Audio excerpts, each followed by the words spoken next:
desiring, especially, remember we talked about a closed desire? That links it a little bit into fear, like I want this to happen and it needs to happen in these ways.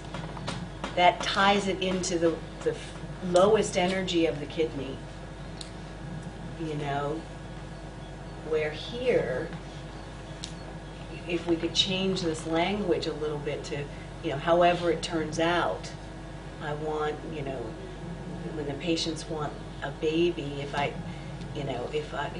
however that might come to me, you know, which are lots of different ways, you know, you can adopt a child, you can foster children, you can, you know, be a closer parent, mother your children in your neighborhood, you can be mother of communities. I mean, there's lots of, it's not exactly how you wanted it to be, but there's other ways to do it.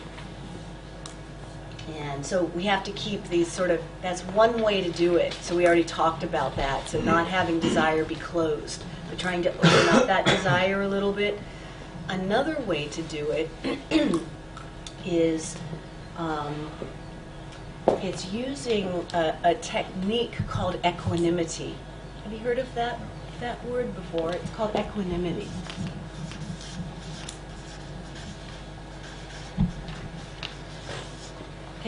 It means like a sameness, bringing equilibrium or to all things. Sort of is equanimity. It's probably a better definition, but for now that's. So when we're desiring, and desire, if met with obstacle, causes disease. So it's not like we can't desire, because the wood energy still has to go on. But what we do is we bring in the possibility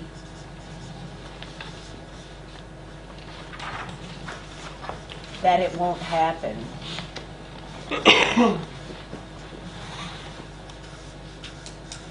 Bring in the possibility that the baby won't come. If I could bring in the possibility that my mom will not heal.